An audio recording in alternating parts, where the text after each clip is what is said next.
Quelles sont les 3 astuces pour préparer votre après-Inc?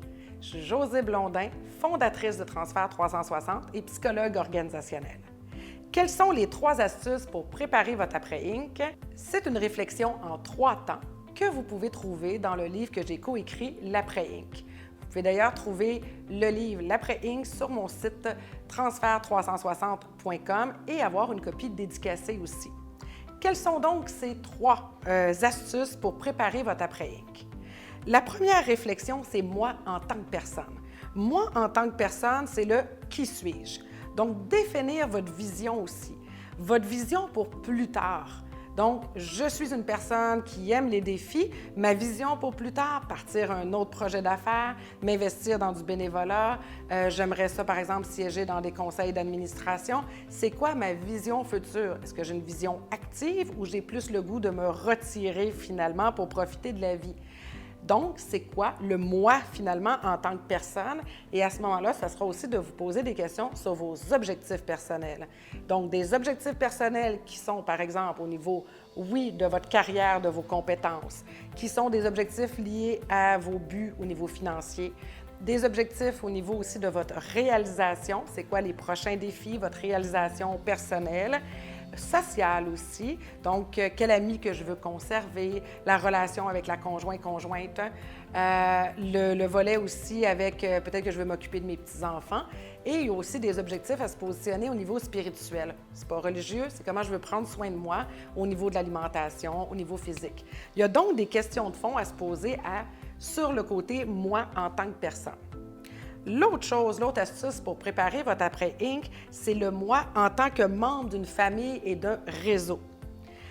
Donc, c'est de voir le regard des autres aussi. Vous savez, il y a des entrepreneurs qui ne veulent pas avancer dans leur transition et leur transfert parce qu'ils ont peur du regard des autres, parce qu'ils se disent « Ah mon Dieu, je vais être mis à côté, je ne serai plus considéré comme étant le président d'une entreprise. » Oui, mais vous allez être considéré sur d'autres choses aussi.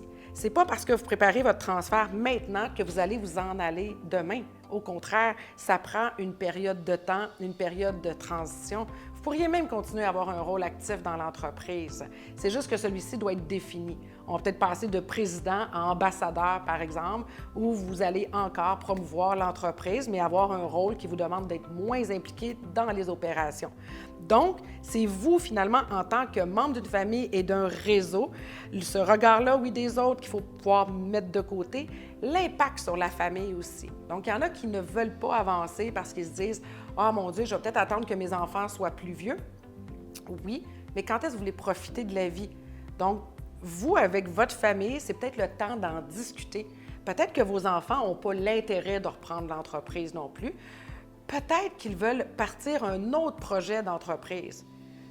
Bien, peut-être qu'en parlant maintenant, vous pourriez même les aider à démarrer leur autre projet d'entreprise, finalement, qui ne serait pas lié à l'entreprise. Donc, c'est le temps aussi de regarder qui compose votre réseau. Il y a un auteur que j'aime particulièrement, puis qui disait que dans notre vie, finalement, ce n'est pas les moyens qui vont nous permettre d'atteindre nos objectifs. C'est au départ, c'est le qui on connaît.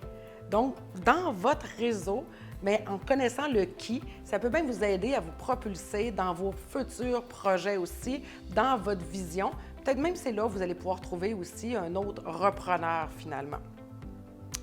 Et vous avez aussi à faire vos devoirs dans la continuité de vos réflexions, vous, en tant que propriétaire d'entreprise. Qu'est-ce que ça veut dire? Ça veut dire que moi, en tant que propriétaire d'entreprise, mes réflexions, elles doivent porter sur quoi? Mais je veux m'assurer, dans le fond, de l'avenir de mon entreprise. Je vais donc regarder mes stratégies financières aussi. Ce qu'on va parler ici de stratégie de valorisation. Donc, comment je vais pouvoir mettre en place des stratégies qui redonnent de la valeur à mon entreprise. Sachez que ces réflexions-là sont importantes parce que si l'entreprise tourne encore autour de vous, vous diminuez la valeur de votre organisation. Donc, de faire ces réflexions-là maintenant va vous amener de vous dégager des opérations. Vous allez avoir du temps pour atteindre vos objectifs personnels et vous allez augmenter la valeur de votre entreprise aussi pour assurer sa continuité. Donc, est-ce que aussi c'est le temps de se demander finalement Vous, en tant que propriétaire d'entreprise, est-ce que cette entreprise-là, que vous avez été à l'intérieur de celle-ci, vous l'avez créée, vous avez assuré sa croissance pendant 20, 30 ans, 40 ans, est-ce que ça vous rejoint encore? Autant sa mission, autant, dans le fond, le rôle que vous y jouez. Donc, ça fait partie de vos réflexions à positionner, vous, dans cette entreprise-là, et ça va vous permettre tranquillement un détachement, d'amorcer votre deuil aussi. Parce que c'est de ça qu'on parle dans une transition. Il y a des deuils à faire, oui, mais c'est pour vous amener à rebondir, à vous découvrir sous un nouvel angle aussi et à propulser autant votre continuité que celle de votre entreprise. C'est donc une étape importante.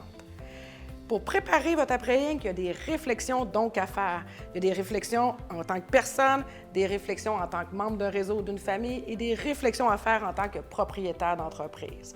Je vous parle de deuil, ce que ça veut dire, ça apporte un sentiment d'inconfort, mais c'est indispensable, ce sentiment d'inconfort-là, pour pouvoir par la suite avancer dans plusieurs autres projets et de vous retrouver, vous, pleinement épanoui aussi en tant qu'entrepreneur, mais en tant de ce qui va vous qualifier vous aussi. Vous avez le goût de poursuivre à vous poser des questions. Je vous invite à prendre un rendez-vous avec l'un de nos conseillers. C'est tout à fait gratuit. Si vous êtes au départ pour amorcer votre processus de relève, on peut amorcer avec vous votre plan d'action et cibler vos 3 priorités ciblées.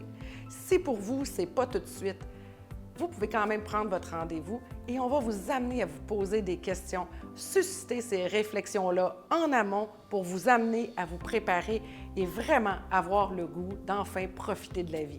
C'est donc un rendez-vous. À bientôt.